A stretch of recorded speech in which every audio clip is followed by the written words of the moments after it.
Now, one thing that I did forget to mention was usually when it comes to matching something like a door, drawer front, and such, this is the cutoff that I have for making that panel.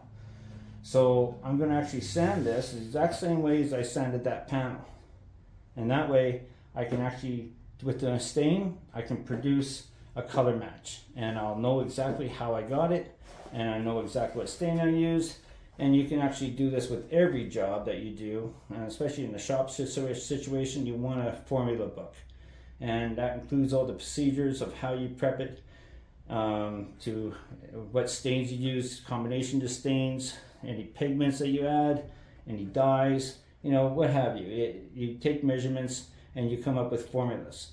And so when it comes to this, I got a color match to that door, and which is going to be fairly easy. The darker the easier, the lighter the harder. So typically when it comes to touch up and repair and color matching. So yeah, when it comes to this, I'm going to give this a 150 sand, and just to match the rest of that panel.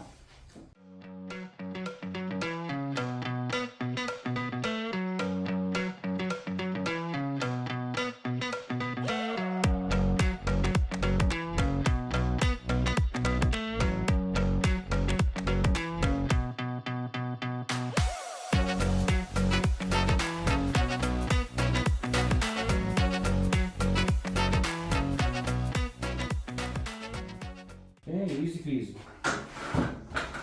Okay, so now we just have to pretty much blow this off and get sanding.